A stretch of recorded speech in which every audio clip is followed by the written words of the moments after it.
What's going on, my friends? I hope you guys are well. All is well with me. I'm just doing my thing as always, as we all are. I hope that you guys are well. I do. I wanted to jump on real quick and talk about something that was on my mind. Excuse the camera shake there. Trying to get that adjusted as always. Titles and perpetuity. It's probably wondering what's this all about. If you're new to this business, and some of you probably have already dealt with this, you're going to come along a time to where you're going to have to. A publisher may say, "Hey, listen, this isn't working out in our catalog, but you feel free to pitch it to another publisher." And I've had a few tracks this year with that.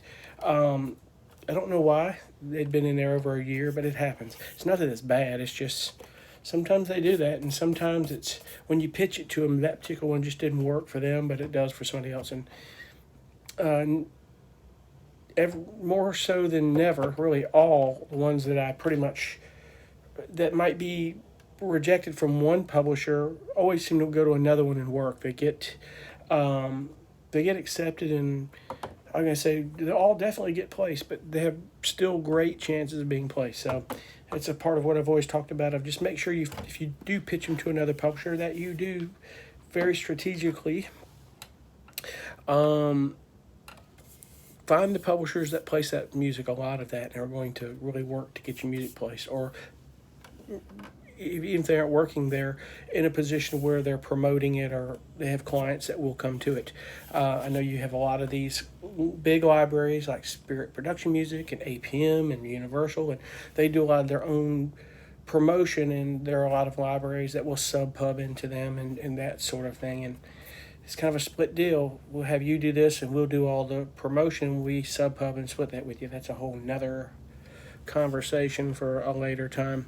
But what I wanted to talk about is that what you're going to run into is in some contracts are going to say, "Hey, the music is yours, but if you part with us, the title is in perpetuity." And what they mean is that they're going to keep that title and keep it registered because some of their clients have already downloaded that music and they may use that track. And they know you went to another library, but it's not available for anybody else to download. But as long as that client uses it, the cool thing is that you're going to get paid for that. I've had that happen to me before, actually, a couple of times this last year, where clients use the track, but it wasn't in that library anymore. The title with them may not be in perpetuity, but in some of them they are. So, but this particular library that I'm speaking of said, "Hey, when you do, you need to change the title because we're keeping this title in perpetuity." Now, if that happens, don't freak out. It's not that big of a deal. You can change the title, and actually, with that particular title, you can change one word of it and kind of keep it in the same direction, or just change the name altogether in something completely different. Sometimes it's where a thesaurus kind of helps. What's a different variation of that word? Like, let's say the word diversion. What's a word that's good for diversion? And let's try to find a word in that realm that might work. You want to try to, and this is another conversation, and of course, Dave Croft did an amazing video on titles of tracks and how they work and how to catch an editor's eye. But, you want to try to be as creative as you can with your titles. I always tell people that for me, it's harder to name them than it is to create them.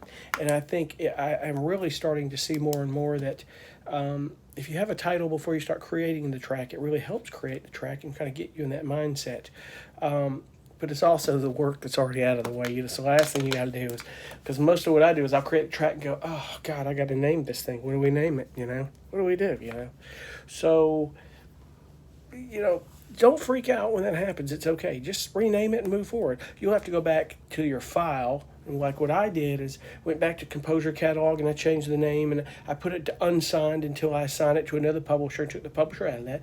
I changed the name in the where I saved the MP3 files, and then I went to the file on my hard drive and renamed everything in there. And what I did was I removed that file to tracks not committed yet on the hard drive in that file out of that publisher. And then when I put new alt mixes for the new publisher in this file, I updated that file by re-uploading them into that file, redoing it, and then putting it into the publisher file that you sign it with, the new publisher or the one you may already be with. It sounds like a huge mouthful of stuff, but it's really not that hard. That's just what I do. I keep everything backed up the best I can. And I can't stress that enough. Please back up your stuff. But don't freak out when that happens. The title's in perpetuity, but these are the things about reading your contracts and understanding what you're signing. The title's in perpetuity is not like the most crucial thing in the world. Some publishers put that, but they're not overtly concerned, some of them, because when 9/10 of the publishers I'm with, when they name their tracks, they're going to have an extension on the outside of it. So you can have two tracks the same name. One may have the letters of their publishing on it. Like, for instance, I just signed like 6 tracks with TuneEdge, which is another library I think I've mentioned. TuneEdge.com, TuneEdge, TuneEdge, one word. TuneEdge. Check them out. You can sign up. Just log in, get you an account, and submit some music to them. I did exclusive with them. You can do exclusive or non-exclusive. I would advise you to do exclusive because you're going to have better odds of getting placements.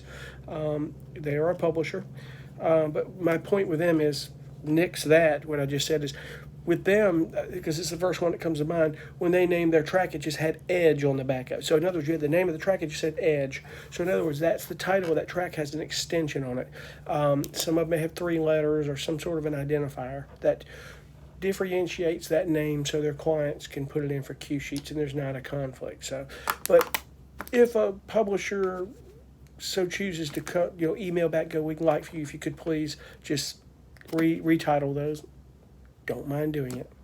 I kind of still get weirded about retitling with non-exclusive publishers, because just because you retitle it with non-exclusive publishers, you're still going to get a conflict of track detections and who's, like, one publisher may have it and think it's theirs, and they go, it's another, and then all of these clients that really are looking for music, they're not too keen on non-exclusive libraries, because they're worried about the track being in a million different places. And as I've said before, a lot of supervisors, editors, TV people, they're just not into as much as exclusive. They're just not into a lot of non-exclusive because it's a liability to them. They don't know where that track has been. They see it in a bunch of different places. They don't know if it's going to cause conflicts for retitling and a lot of other things. They're worried if they're going to get paid because there's a conflict, and all of a sudden, for some reason, there was a glitch and they paid another publisher.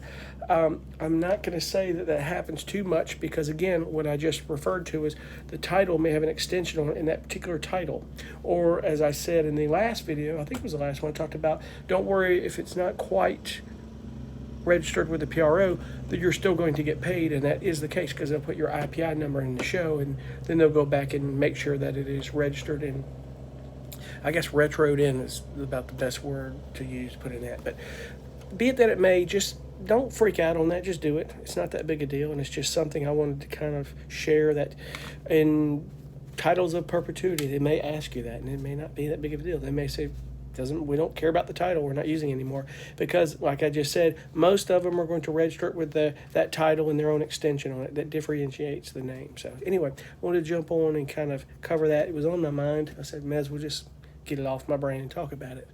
I hope that you guys are well again. We get royalty statements in a few weeks, and I'm looking forward to a good one. I hope you guys' statement coming up as well is going to do very well for you. I hope that you're pumping that music out like we all are, and any input you have on this subject, chime down below. I always say that don't claim to be the be-all, end-all, and if I'm wrong about something, I always want to know. I'm always willing to learn in the detail, or if I missed a detail about my point, feel free to share it. It's all good. But anyway, I hope you guys are well again. I appreciate you for watching, and we'll see you guys on the next video. Be cool. Bye.